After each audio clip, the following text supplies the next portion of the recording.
Jakarta kian tak aman bagi wanita. Kasus kekerasan yang menyebabkan kematian telah terjadi 17 kali di wilayah kepolisian Polda Metro Jaya. Dari jumlah itu, jasad 11 korban dibuang ke jalan dan 9 orang korban tidak dapat dikenali hingga kini. Dari 4 kasus yang penyidikannya mulai berjalan, motif yang ada sebagian besar adalah hal sepele. Cinta ditolak atau tidak mau diajak kencan. Pelaku kekerasan seperti biasa adalah orang dekat korban. Mengapa hal ini semakin sering terjadi? Tampaknya keamanan di kota besar seperti Jakarta memang semakin mahal harganya. Terlebih bagi seorang wanita. Jakarta tidak aman bagi wanita. Data Indonesia Police Watch melansir 17 pembunuhan terhadap wanita terjadi dalam 3 bulan di awal tahun ini. Apakah yang menyebabkan hal ini terjadi dan bagaimana seharusnya para wanita menjaga dirinya?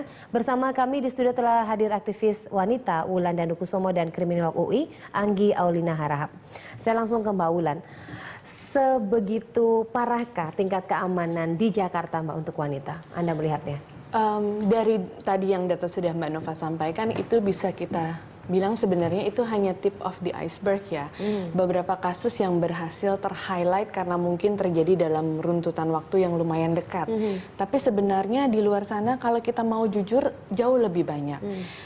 Seperti misalnya kita tahu, kebetulan saya bekerja di area penanganan dan pendampingan kekerasan seksual. Data yang kami gunakan adalah data Komnas Perempuan yang selalu mengatakan bahwa dalam satu hari itu bisa 10-20 kasus kekerasan seksual yang terjadi. Dengan catatan itu yang dilaporkan ya Mbak Nova ya. Sayangnya seringkali dalam banyak kasus malah yang saya temui dan kami dampingi di Lentera Indonesia itu, mereka adalah korban kekerasan seksual di masa kecil misalnya, yang baru datang berbagi kepada kami setelah 15-20 tahun. Itu artinya mereka adalah kasus-kasus yang tidak terlaporkan, kasus-kasus yang undetected, dan bisa dibayangkan jauh lebih banyak lagi yang seperti itu di luar sana. Oke, Mbak Anggi, Anda melihatnya ini memang sebegitu mengancam begitu kota Jakarta atau mungkin juga kota-kota lain, tetapi ini kita fokus ke Jakarta dulu. Untuk lingkungan sekarang itu, untuk wanita atau untuk anak-anak bahkan tadi yang sudah disampaikan oleh Mbak Wulan begitu. Iya betul, jadi memang dalam teori kriminologi ya kita lihat memang ada klasifikasi terhadap kelompok yang mempunyai vulnerability atau kerentanan yang lebih tinggi dibanding kelompok yang lainnya. Nah, perempuan termasuk di dalam salah satu daripada kelompok ini, termasuk juga anak-anak, orang lanjut usia, kemudian kelompok minoritas dan gay dan lain sebagainya begitu. Nah, mereka adalah orang-orang yang memang rentan. Namun rentan ini juga didukung oleh beberapa faktor yang ada di dalam masyarakat itu gitu, sehingga kekerasan terhadap wanita ini kemudian kepada perempuan dan kepada yang lainnya itu bisa mungkin terjadi gitu. Nah, faktor-faktor itu adalah kita bisa lihat dari 3 segi menurut saya, dari pelakunya, dari korban, dan dari lokus. Dari pelakunya yang pertama adalah bahwa konsekuensi dari apa yang diperbuat oleh pelaku itu masih sangat rendah di masyarakat kita gitu. Baik itu konsekuensi secara hukum maupun konsekuensi secara sosial. Nah, dua-dua ini tidak berjalan gitu, karena tadi juga sudah dikatakan bahwa ada masalah underreported gitu. Artinya tidak semua orang yang menjadi korban dari kekerasan mau melaporkan gitu. Untuk itulah alternatif data dari berbagai lembaga di luar daripada kepolisian menjadi sangat penting. Dan yang kedua kita lihat dari sisi korbannya. Jadi ada beberapa kondisi yang menyebabkan kemudian kekerasan ini berkelanjutan. Yang pertama adalah struktur sosial yang masih mendukung adanya adanya kekerasan terhadap perempuan. Artinya struktur sosial ini menyebabkan perempuan merasa bahwa aib bila melapor, dia merasa terstigmatisasi oleh masyarakat. Nah, itu semakin melunturkan niat dia untuk kemudian melapor. Dan kemudian kemudian kita lihat daripada budaya kekerasan oleh laki-laki terhadap perempuan di Indonesia begitu. Ini adalah faktor kultur. Faktor kultur artinya apa? Bila ini sudah masuk pada kultur, pelaku tidak merasa bersalah melakukan itu, gitu. Karena secara culture dia sudah memang dilegitimasi. Dan yang terakhir adalah dari faktor lokasi. Kejahatan seperti ini menjadi susah dimonitor dikarenakan memang lokus-lokusnya itu adalah lokus yang tertutup atau kita sebut sebagai private sphere. Gitu. Itulah sebabnya mengapa sangat penting untuk merubah paradigma bahwa kekerasan ini sudah masuk pada ranah-ranah publik, begitu, ranah umum. Gitu. Jadi tiga hal ini kemudian semakin membuka ruang gerak pelaku yang termotivasi untuk melakukan kekerasan. Begitu. Mbak Wulan, selama ini Anda sudah bertemu dengan para korban gitu. Lalu yang menjadi permasalahan utama mereka itu apa? Selain mereka enggan melapor itu karena ketakutan atau karena itu tadi aib yang sudah disampaikan oleh Mbak Anggi atau bagaimana? Para penyintas atau survivor, kita lebih suka bilang mereka dengan istilah itu, biasanya memang datang dengan ketakutan yang sangat besar untuk melaporkan. Seperti yang Mbak Anggi tadi bilang, satu, stigma. Luar biasa sekali, karena biasanya korban kekerasan seksual itu sebelum jarang-jarang yang dapat dukungan, baik itu hukum maupun sosial ya. Pertama-tama biasanya justru datang dari lingkungan terdekat, nanya dulu waktu itu, kamu emang pakai baju apa sih? Kamu lagi di mana sih? Ya udah tahu, pacaran itu jangan berduaan di tempat yang gelap, kamu malah pergi berduaan. Stigmatisasinya malah justru diarahkan kepada korban. Instead of sebenarnya mengatakan bahwa iya, itu salah, itu tidak boleh dilakukan. Kamu harus melapor, karena sebenarnya semakin banyak yang di-encourage, yang didukung untuk melapor, itu semakin bisa meningkatkan angka kasusnya. Itu bisa jadi leverage, itu bisa jadi memperlihatkan bahwa ternyata angkanya memang jauh lebih besar dari apa yang selama ini kita kira. Kemudian yang kedua adalah proses hukum. Mbak Anggi nanti mungkin bisa menambahkan juga, tapi proses hukum yang dijalani itu luar biasa panjang, berbelit-belit, dan yang terjadi di Indonesia adalah si korban harus, si penyintas itu, korban atau penyintas harus bisa membuktikan bahwa itu terjadi sama dia. Bukannya si pelaku yang harus membuktikan bahwa itu saya tidak melakukan. Jadi pas proses BAP itu bisa jadi korban yang dicecar. Jadi gimana? Waktu itu kejadiannya gimana? Kamu posisinya gimana? Berapa kali datang ke sana? Kok mau bolak-balik?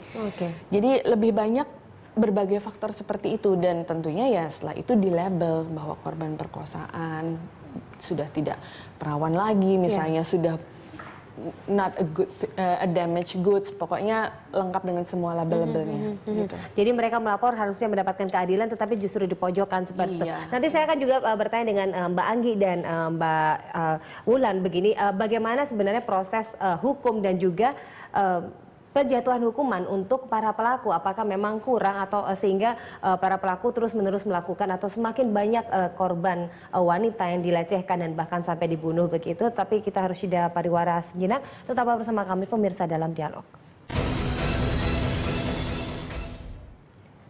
Ya baik, terima kasih Anda masih bersama kami. Saya ke Mbak Anggi. Mbak Anggi, ini kekerasan terus berulang dan bahkan juga pelecehan, disertai pelecehan bahkan sampai pembunuhan begitu. Ini terus berulang karena memang tidak ada payung hukum yang tegas begitu, hukuman yang tegas diberlakukan sehingga bisa meminimalisir para pelaku ini begitu. Ya, jadi mungkin untuk pertama di luar daripada hukum itu sendiri ya tadi, jadi kita masih ada budaya yang disebut victim blaming gitu. Jadi kita menyalahkan si korban, dan itu tuh masuk sampai pada ranah hukum gitu, karena ranah hukum ini kan dia sistemnya laporan, dia bukan mencari kasus begitu kan. Jadi nah di sini ada kontradiktif dengan yang tadi bahwa kasus ini ternyata sudah banyak tapi tidak terlaporkan begitu. Nah seharusnya polisi memang merubah budaya itu gitu ya, jadi tidak lagi menjadi victim blaming tapi memang menempatkan pada posisinya yang tepat begitu. Nah itu untuk itu harus ada banyak sekali perubahan dalam arti memasukkan unsur-unsur pendidikan mengenai wanita di dalam kepolisian. Kita sudah ada unit PPA ya gitu, perlindungan anak dan perempuan begitu. Nah di situ itu bisa menjadi salah satu basis untuk perubahan itu. Undang-undang KDRT sudah ada. Kita juga sudah meratifikasi konvensi anti diskriminasi terhadap perempuan. Nah tapi itu masih masuk dalam wilayah sosial, belum wilayah hukum gitu. Jadi dengan perubahan, dengan masuknya pemikiran-pemikiran ini dalam wilayah hukum, mudah-mudahan perubahan itu juga akan terjadi begitu. Karena begini, di dalam kepolisian itu perempuan juga takut akan adanya secondary victimization. Secondary victimization artinya begini, biasanya kekerasan pada wanita itu kan juga terjadi pada wilayah-wilayah pada saat perempuan itu melakukan kegiatan-kegiatan yang di kita disebut wilayah legal. Saya sebut kasus misalnya prostitusi. Apakah tidak ada kekerasan pada mereka yang melakukan prostitusi? Pasti ada. Tapi apakah dia mau melapor? Tidak, karena pada saat dia melapor, polisi akan lebih fokus pada status dia daripada kriminal yang terjadi pada dia. Belum sudah dijudge belum begitu ya. Sudah ada judge victim blaming tadi gitu. Nah itulah yang kemudian harus kita rubah apabila memang kita ingin memberikan peradilan yang memang adil bagi semua gender ya gitu, perempuan dan laki-laki. Saya rasa itu. Oke, Mbak Wulan, bagaimana ini? Dari segi hukum, apakah memang kurang ada ketegasan begitu, atau selain dari faktor-faktor yang sudah disebutkan oleh Mbak Anggi? Secara hukuman masih teramat sangat ringan. Karena saya bekerja dengan banyak penyintas kekerasan seksual yang mengalami kekerasan seksual di masa kecil misalnya, kemudian datang 15-20 tahun kemudian, dia pikir sudah menikah, sudah berkeluarga, artinya dia sudah bisa menjalani kehidupan sosialnya secara normal, tapi kemudian melihat berita di TV, terus teringat dengan kasus yang dialami sendiri, dan itu semua mengalami flashback, ternyata bahwa dia masih trauma dan sebagainya. Dan proses pemulihan itu bisa seumur hidup. Jadi dengan hukuman maksimal 12 tahun ya, sangat tidak sebanding dengan penderitaan yang harus dialami oleh mereka-mereka yang kemudian harus melalui trauma yang bisa sampai the rest of their lives. Jadi tentunya buat kita juga satu, hukuman masih sangat ringan. Kedua, seperti yang tadi Mbak Anggi bilang, aparat hukum belum punya sense yang tepat untuk kasus kekerasan, terutama terhadap perempuan. Masih sering menyalahkan korban, masih sering melabel daripada menempatkan perempuan bahwa memang mereka seharusnya mendapatkan perlindungan hukum. Nah, kalau kita belum bisa kalau aparat hukumnya belum bisa memiliki sense yang tepat tentang kasus-kasus kekerasan yang dialami perempuan, bagaimana mereka bisa berempati terhadap mereka-mereka yang melapor, bagaimana mereka bisa membantu para pelapor itu untuk bisa menjalani prosesnya dengan nyaman. Tetapi dari yang sudah Anda tangani begitu, ada tidak yang memang pelakunya benar-benar dihukum selayaknya begitu, Mbak? Jangan-jangan malah belum begitu banyak laporan tetapi tidak terselesaikan maksimal 12 tahun dengan catatan bisa dibuktikan jika dan hanya bisa dibuktikan gitu. Lalu kalau misalnya tidak bisa terjadi pembuktian fisik di mana visum hanya berlaku 3 kali 24 jam dengan catatan tidak membersihkan diri, tidak ganti baju, tidak melakukan hal-hal yang bisa menghilangkan pembuktian fisik. Karena setelah 3 kali 24 jam melakukan pemeriksaan visum, misalnya dia memiliki luka robekan di vagina, lewat dari 3 kali 24 jam sudah sulit dibedakan apakah itu terjadi dalam kurun waktu 3 kali 24 jam, seminggu yang lalu, setahun yang lalu, kemudian nanti menjadi pertanyaan. Jadi sebenarnya sebelum diperkosa kamu juga sudah nggak perawan ya? Stigmatisasi lagi. Gitu. Jadi banyak sekali elemennya, dan ya saya harus bilang bahwa hukuman yang diberikan kepada pemerkosa itu amat sangat tidak sebanding. Bahkan ketika mereka dinyatakan sebagai tindak pidana perkosaan pun klausulnya banyak sekali yang harus terpenuhi gitu. Jadi sangat tidak menguntungkan untuk para korban yang melapor. Oke, Mbak Anggi, Anda senada tidak dengan klausul-klausul dari pasal-pasal lalu tata cara pemeriksaan sampai bertanya kepada korban itu yang justru memojokkan sehingga korban justru ya sudahlah nggak usah melapor begitu. Mungkin tadi sebelumnya saya mungkin ingin melanjutkan ya gitu. Jadi ada masalah memang bahwa kalau untuk pasal-pasal itu mungkin sebetulnya sudah ada gitu ya. Dan seperti saya bilang tadi, undang-undang KDRT ini sebetulnya potensial sekali gitu. Apabila kita memang mau memberlakukan itu dengan betul dan dengan tepat, kemudian juga dengan kemampuan daripada penyidik yang lebih sensitif terhadap masalah perempuan. Seperti saya bilang, unit PPA itu kan banyak polwan begitu kan. Nah, itu juga bisa dipergunakan begitu. Bukan berarti kemudian nanti ada garis yang tidak tegas. Tidak begitu, namun kita harus mengerti bahwa kejahatan terhadap perempuan kebanyakan itu diakibatkan oleh tekanan-tekanan lain di luar daripada itu begitu. Nah, itu yang kemudian harus dicari tahu sebetulnya penyebabnya itu apa sih begitu, karena perempuan dalam hal ini kan dia korban, dia bukan pelaku. Begitu. Nah, itulah sensitivitas terhadap posisi korban ini yang harus kemudian diperhatikan. Kemudian tadi betul sekali bahwa trauma yang dialami oleh orang yang mengalami pelecehan, kekerasan, kejahatan itu berlangsung sangat lama begitu. Nah, itulah bahkan yang bisa seumur hidup begitu. Bahkan bisa berumur hidup. Baik, nanti kita akan bahas ini bagaimana seharusnya solusi yang bisa dilakukan untuk para korban ini dan juga menindak para pelaku supaya tidak ada pelaku-pelaku yang lain. Kita bahas sesaat lagi setelah jeda pariwara. Tetap bersama kami pemirsa dalam Dialog.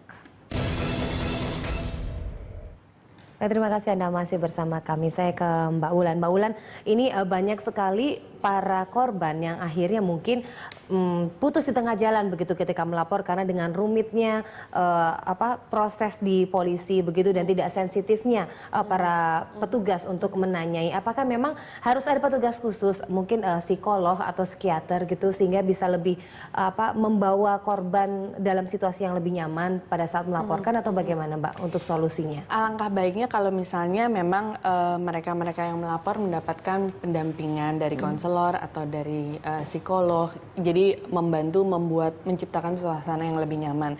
Tapi kan itu versi idealnya. Seandainya tidak, alangkah baiknya juga apabila aparat penegak hukumnya sendiri bisa diikut sertakan dalam berbagai pelatihan yang sifatnya meningkatkan awareness, melatih empati, karena setahu saya di kepolisian itu ada sebuah unit yang namanya UPPA, Unit Perlindungan Perempuan dan Anak. Namun seringkali itu hanya menjadi sebuah, ya kalau kasus kekerasan terhadap perempuan masuk ke situ. Not necessarily petugas-petugas yang ada di sana memang punya kemampuan empati dan punya kapasitas untuk tahu misalnya kapan harus berhenti, kayaknya yang lapor lagi mau nangis, kasihan juga nih kalau dipaksa. Itu memang kelihatannya sederhana ya, tapi dengan dia menghentikan proses BAP sebentar saja untuk membiarkan si pelapornya menenangkan diri, itu sudah menunjukkan sebuah skill yang lebih tinggi bahwa aparat penegak hukum punya sensitivitas bahwa ini bukanlah suatu hal yang mudah untuk dilaporkan. Dan seringkali banyak orang yang sudah menjalani proses kemudian mengalami trauma lagi dengan proses hukumnya sendiri dan akhirnya malah mundur, tidak memilih untuk tidak menyelesaikan proses hukumnya dan akhirnya pelakunya bisa bebas. Padahal bayangkan, sekali ada pelaku yang bebas, berarti kita sedang memberikan kesempatan kepada dia untuk melakukan tindakan yang lain dengan korban berikutnya, begitu. Iya, betul sekali. Mbak Anggi. Ya, betul, menyambung tadi bahwa untuk pelaku memang kita harus mencoba untuk mempersempit ruang kesempatan atau ruang gerak dia untuk melakukan kekerasan pada wanita. Nah, selama ini kita sering kebobolan dikarenakan satu hal. Tadi saya sambung yang tadi adalah bahwa dari segi pengungkapan kasus, saksi itu menjadi penting. Sedangkan pada awal saya sudah bilang bahwa kejahatan seperti ini sulit dimonitor karena ini terjadi pada lingkup yang tertutup dan komunitas yang kecil. Nah, ini kan ada kontradiksi sehingga menurut saya solusi yang paling tepat untuk saat ini secara formal itu ada dua, yaitu dari hukum, itu memang harus artinya begitu sudah terbukti hukumannya pun harus memang sesuai ya, efek deterrensnya ada. Dan kemudian daripada negara, ayo kita mempercepat emansipasi terhadap wanita dalam arti bahwa dalam arti pendidikan dan sosial begitu. Jadi kita berikan kepada mereka memang sebuah kepercayaan diri gitu dalam kemudian sehingga mereka bisa merasa cukup kuat untuk kemudian melapor begitu. Nah, karena pemberdayaan korban ini sangat penting. Satu, karena yang tadi itu masalah saksi gitu. Nah, begitu menurut Kalau saya. Mbak Wulan dari pemerintah sendiri sebenarnya menurut Anda masih kurang atau cukup atau bahkan jauh dari batas kewajaran begitu untuk melindungi para calon korban atau enggak wanita begitu, kalau kita bisa bilang dengan aturan-aturan yang sudah ada, misalnya di busway ada pemisahan begitu antara wanita dengan pria begitu, Anda melihatnya bagaimana? Saya sih akan berpikir dua kali untuk pulang di atas jam 9 malam dengan kendaraan umum, karena saya tidak bisa meyakinkan bahwa situasinya aman. Dan bahwa kalau misalnya terjadi sesuatu yang tidak diinginkan, saya akan bisa dapat perlindungan hukum yang segera dan proporsional dan sebagainya gitu ya. Jadi kayak misalnya ada pemisahan gerbong KRL wanita dan yang umum dan yang perempuan. Buat saya ketika negara bisa menjamin keamanan untuk setiap warga negaranya, nggak usah repot-repot pemisahan. Karena memang masyarakatnya sudah teredukasi bahwa tidak seharusnya kekerasan itu terjadi, bahwa tidak seharusnya kekerasan itu ditoleransi di lapisan masyarakat manapun, dan bahwa apabila kekerasan terjadi akan ada perangkat hukum yang akan bisa menindak tindakan yang mereka lakukan. Tapi that's not the case here. Jadi misalnya kalau kita pulang kantor malam dan harus naik taksi, salah satu yang mau nggak mau harus kita lakukan adalah bentuk-bentuk safety behavior. Misalnya kita nomor taksinya berapa, kemudian kita tweet atau kita share dengan beberapa orang yang terdekat. Paling tidak kita meninggalkan breadcrumbs ya, meninggalkan jejak terakhir kita di mana, posisi sedang apa, dan baterai handphone juga jangan sampai lowbat dan lain sebagainya. Karena that's the best we can do for now. Di sini mau nelfon 911, polisinya nyampainya kapan? Seperti itu. Oke, Mbak Anggi, bagaimana? Iya, jadi seperti saya bilang tadi dari awal memang perempuan itu termasuk dalam kelompok yang vulnerable gitu ya, dalam kelompok rentan. Nah, sekarang adalah bagaimana caranya untuk tidak kemudian kita menciptakan suatu kondisi sosial, baik tadi dari hukumnya, dari masyarakatnya, dari kulturnya, itu tidak kemudian mendorong ini menjadi semakin legitimate gitu, dan sehingga pelaku-pelaku ini semakin mudah untuk berbuat gitu. Nah, ya kembali lagi tadi kejahatan itu terjadi karena memang ada kesempatan dan niat, maka kita harus mempersempit ruang gerak itu secara bersama-sama gitu ya, multi agent gitu, untuk menciptakan untuk meminimalisir kekerasan terhadap perempuan, bahkan mungkin bisa sampai menghilangkan itu sama sekali. Itu saja mungkin. Oke, baik Mbak Wulan, ini sedikit saja, selain harus edukasi terus pembenahan di bidang hukum, lalu pemerintahnya juga lebih ibaratnya mengayomi dan juga lebih menyalurkan apa sih yang dimaui oleh para korban yang sudah menjadi korban, dan mencegah agar tidak terjadi korban-korban berikutnya, apalagi ini Mbak? Kita sendiri harus mulai mengedukasi diri kita sendiri ya, karena banyak orang yang masih menganggap misalnya tindak kekerasan seksual terhadap perempuan itu dijadikan bahan bercandaan misalnya. Kalau itu tidak terjadi sama kita, berarti itu tidak terjadi. Padahal sebenarnya awareness semacam itulah yang harus kita tingkatkan. Pada saat kita melihat ada sesuatu yang tidak benar, jangan diam aja. Karena sekali lagi, ya kejahatan terjadi karena ada kesempatan, tapi juga karena ada orang yang melihat kemudian tidak melapor dan berpikir itu bukan masalah saya. Gitu. Jadi saya ingin menyampaikan bahwa tidak sebaiknya kita memberikan toleransi terhadap berbagai bentuk tindak kekerasan, apalagi tindak kekerasan seksual terhadap perempuan. Oke, pembenahan hukum, lalu lebih meningkatkan kepedulian kepada sekitar begitu, dan untuk para korban tidak takut melapor, asalkan pada saat dilaporkan pelakunya juga bisa diberikan hukuman yang setimpal, dan juga para petugasnya bisa memberikan jalan atau bisa merangkul begitu, tidak menjudge begitu ya. Oke, baik, mudah-mudahan ini solusi bisa didengar pemerintah dan bisa meminimalisir korban-korban berikut yang mudah-mudahan tidak terjadi ya. Baik, terima kasih Mbak Wulan dan Mbak Anggi sudah bergabung bersama kami.